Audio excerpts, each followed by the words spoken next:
Aloha everyone. I'm Lisa Bishop with Friends of Hanauma Bay. Thank you for coming out today for this press conference on Senate Bill 2778 and HB 2248. These bipartisan companion bills propose to ban the sale of certain sunscreens that the FDA has not determined are safe and effective for human use. We would like to thank Senator Gabbard and Representative Ward, who sponsored these bills, and all of the senators and representatives who co-sponsored them for their exceptional leadership and foresight in banning these products that are toxic to both our health and the health of our corals and other marine life. Senator Gabbard, would you care to step up and say a few words? Sure. Thank you.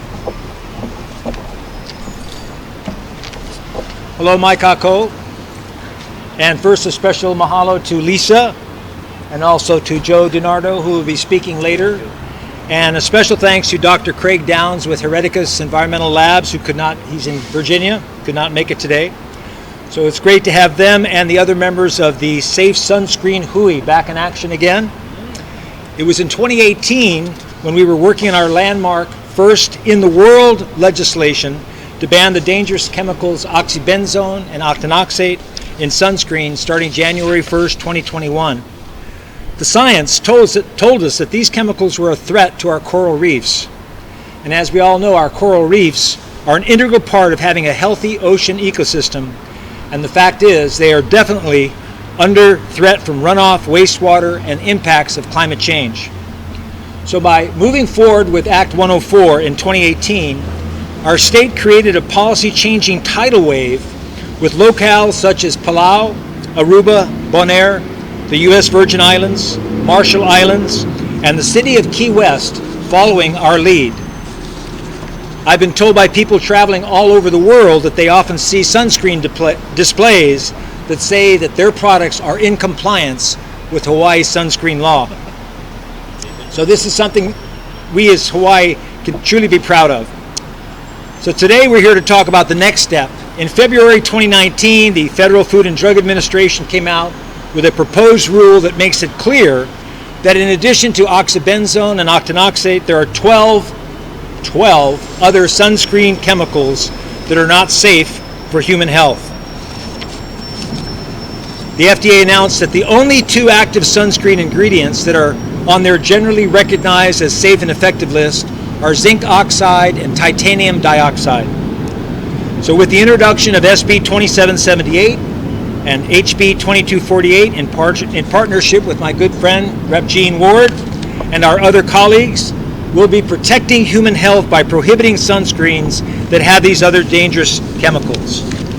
We'll kick off the public discussion on Senate Bill 2778 with a hearing in the Agriculture Environment Committee, which I chair, on Wednesday, February 5th at 1:30 p.m. in room 224. I welcome people to show up for the hearing or to submit their testimony online. This is important legislation for our ocean environment and for human health.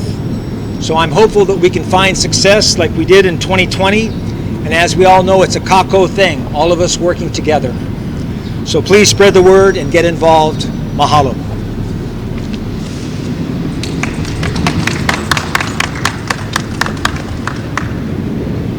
Representative Ward, would you care to come up and make some comments? I have a few things. Lisa, thank you for bringing us together, because I have a message for all those who love to go to the beach, which is everybody.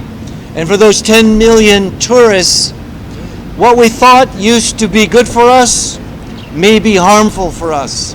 What has been on the sea, in the corals, is now into the land, particularly for pregnant women. This is a wake-up call, and you just heard Senator say about those 2 out of 12 that are safe. The companies have not brought in the data yet that says, hey, these guys should not be banned. This should be taken out of the bill. Well, we're waiting for the data. We don't want to be knee-jerk. We want to be scientific, but we want to protect the lives of our citizens, particularly the unborn, and the way that the endocrine system is disrupted. Last thing I want to leave with you is that half of the sunscreen in the Western Hemisphere is consumed right here in Hawaii. If that is not a wake-up call, I don't know what is. Thank you and aloha.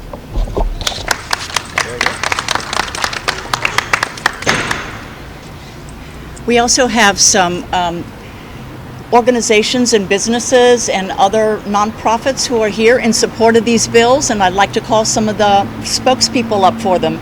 The first one is Cindy Punihaole, who is the executive director of the Kahaluu Bay Education Center on the Big Island. Cindy.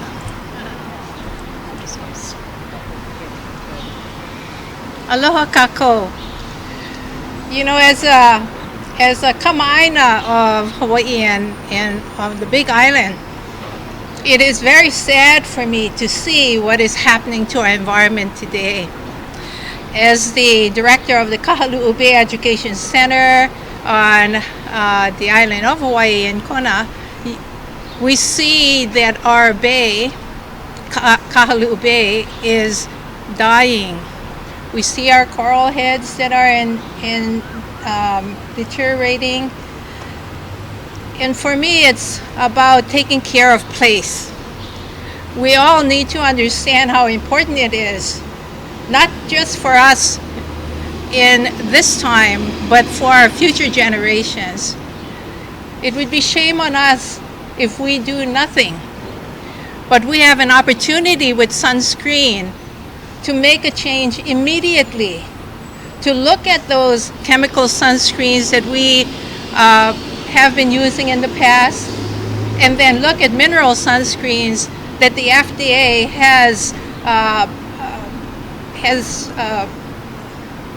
are considered safe and effective.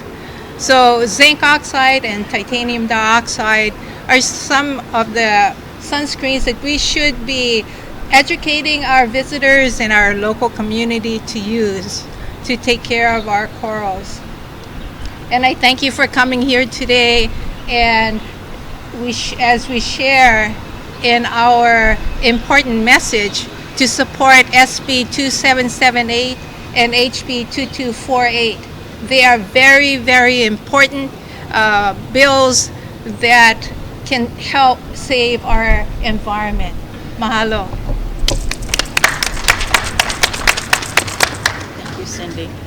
I would now like to invite Mindy Dant to come up. She's the Vice President of Fairwinds Cruises on the Big Island. Mindy? Thank you. Thank you, Lisa. Aloha. My name is Mindy Dant, and as Lisa said, I'm from the Big Island. My family has a snorkel business and has been taking visitors and residents alike since 1971 down to beautiful Kealakekua Bay. Over the last couple of decades, we have noticed a great decline in our coral reef health, and we want to try to do something about that. So we are very much championing these two bills, SB 2778 and the HB 2248, so that we can make a difference today, as Cindy said, make a change now. Now that the FDA has declared its concerns about the effects of these chemical sunscreens on human health, removing the chemicals from the sunscreen should be important and supported by everyone concerned with human health and our oceans also. We're grateful that the DLNR state parks went ahead and restricted the use of the chemical sunscreens in Kealakekua Bay, which went into effect January 1 of this year. So we're very hopeful that the senators and representatives will all support these two bills and that we will make a change for the good. Aloha.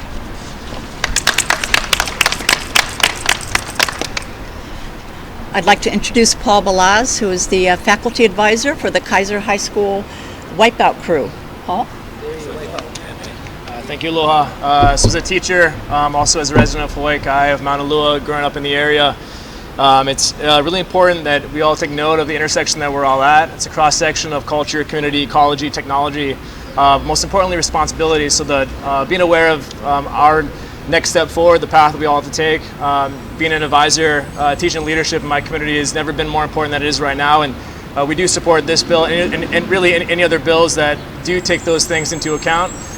It's our time to step up, be strong leaders for our community, for a step forward, hold ourselves accountable for what we, what we do in our own lives, our lifestyles, but know that other people are looking for us to make those changes as well. So we do have to be those leaders, those role models for the rest of the world. We do support these two bills. I do personally myself. Appreciate everything we can do to move forward. Thank you.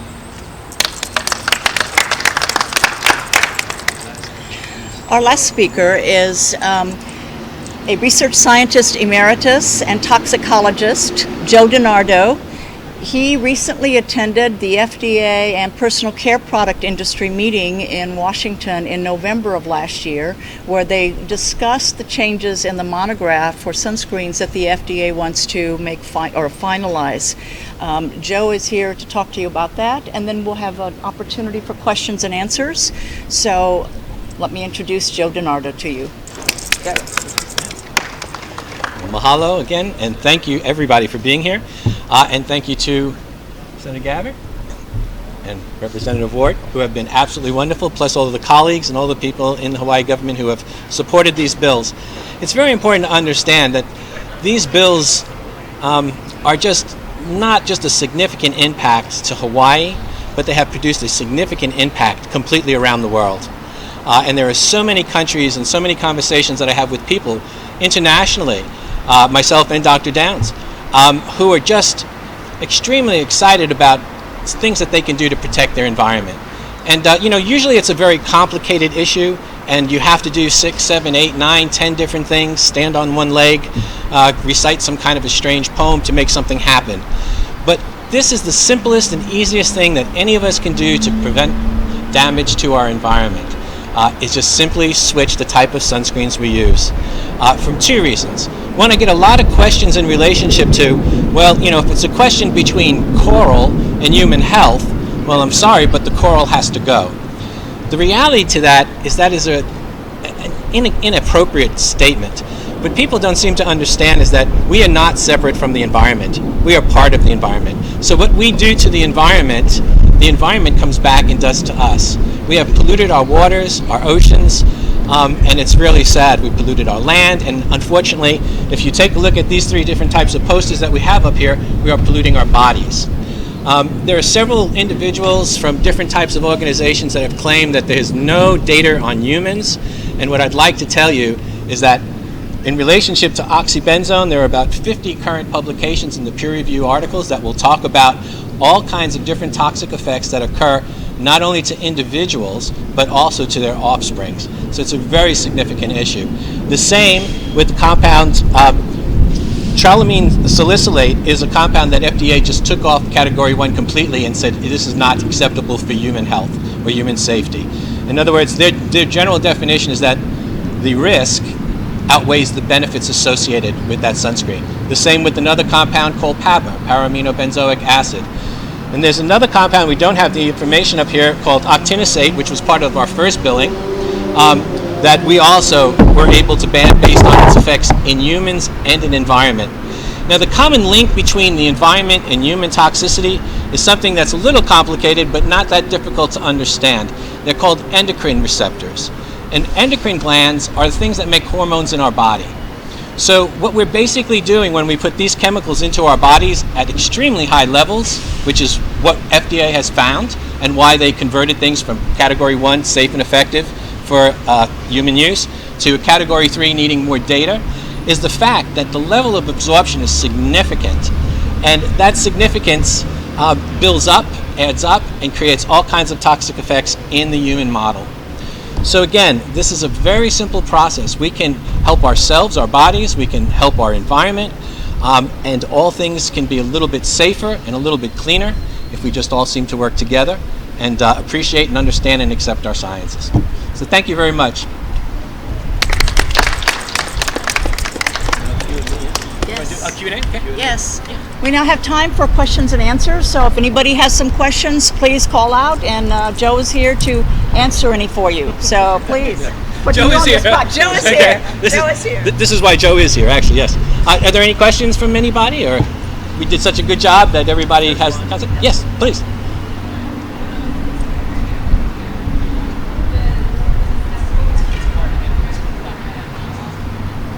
Can you hear? Oh, yes, Senator Chang introduced that, and it was to request that DLNR create a 2-year pilot program to have reef-safe sunscreen dispensers at Hanauma Bay, as well as at several locations on Waikiki. I understand it passed the first committee, and it's now it's now on its way to the Ways and Means Committee. And so the idea behind that would be that DLNR would be working on an education program so that people could come and they could see that there are some mineral sunscreens that are safe for them and safe for the environment. And of course at Hanauma Bay it has the #1 aquatic attraction in the state, so it would be very helpful to have free sunscreen dispensers for them, so that it's a matter of educating them. And this is why we have so many mineral sunscreens on display here. There's not just one on the market. There are a great variety of sunscreens. In addition to the sun protective clothing, which is a first option, sunscreens should be the third option. Stay out of the sun between 10 and 2. Yes. Wear protective clothing, hats, long, rash guards, long t-shirts, and then as a third remedy, to apply sunscreens. We have some sunscreen companies who have posters here, and these are all mineral sunscreens represented, already readily available in Hawaii, and all of these posters have indicate where their products can be bought already in the state of Hawaii. So we're hoping that having these dispensers at Hanauma Bay and Waikiki will not only help our residents, but help all of our visitors, so that we educate them here and they can take that to where they came from, and they can help spread the word. Thank you. I'm sorry, I can't hear you. No, we don't. But DLNR is working on getting a cost for that program. Thank you. Other questions? May I ask? Oh, go ahead. Yep, Joe. Yes. He's a little concerned that by banning certain chemicals, will create this doctrinal situation where it's basically, if you take out certain chemicals, then maybe worse chemicals will be substituted for them. So I guess as far as your knowledge, as far as the FDA, what processes is the FDA doing to make sure that these chemicals are replaced? Okay. So, originally, the 16 chemicals that FDA evaluated, after they looked at what was basically in the peer-reviewed literature, in the scientific literature, they came up with, there was only 2, titanium dioxide and zinc oxide. The 2 that they put into category 2, which is not safe and effective for human use, charlamine salicylate and PABA, are already done. So in other words, no one's going to use those. And to be honest with you, I think many people knew that they were problems, and so people phased out of them. The other 12 chemicals in process, the FDA in 2014 came out with a bill called the Sunscreen Innovation Act, where they outlined all the different types of testing that need to be done. And based on the absorption data of the 12 molecules in question, FDA would like to see carcinogenicity study done, both an oral and on topical application, as well as reproductive toxicology, because obviously there are several effects that are of concern in relationship to offspring. And several industry people have tried to bring compounds. There's several statements where people think that the European sunscreens are better than ours and so forth. And FDA has actually reviewed many of those. They have come in front of them. And even though there is some information on the toxicity, it's not a complete picture. So what's actually being done is really to the credit of FDA. FDA is saying, look, we don't want more unsafe chemicals out in the marketplace. We don't want to harm both humans and or the environment, because they understand the connection between the two. So again, the Sunscreen Innovation Act really outlines a very vigorous program for safety.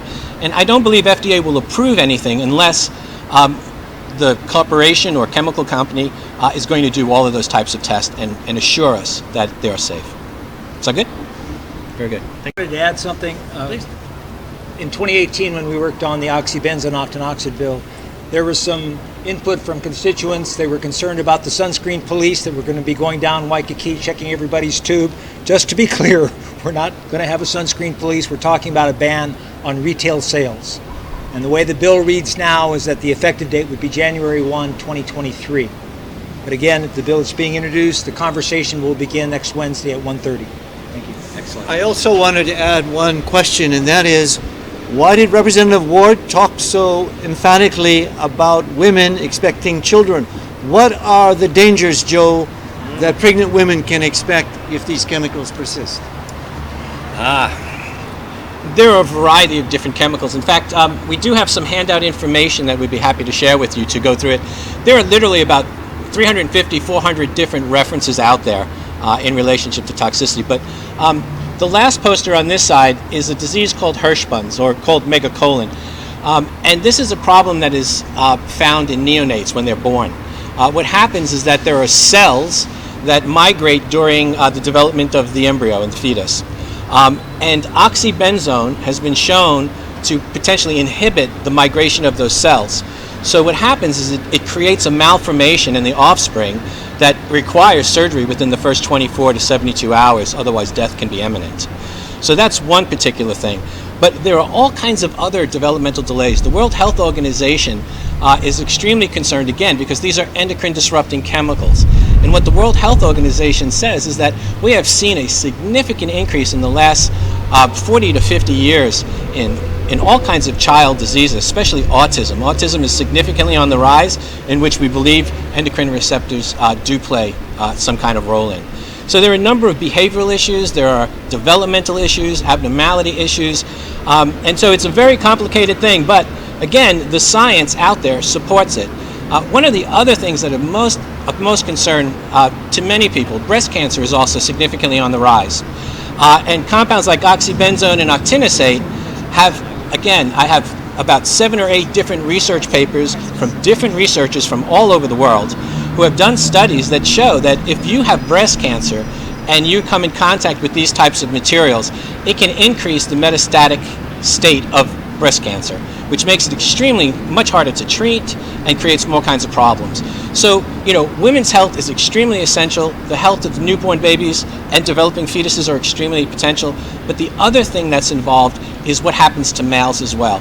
So again, endocrine disruptors are all over our bodies. It doesn't matter if you're a coral, a fish, a human being, a male or female.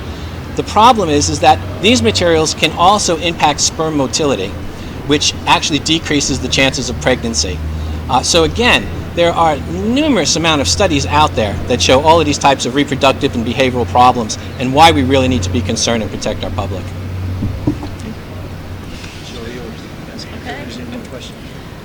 Are there any more questions?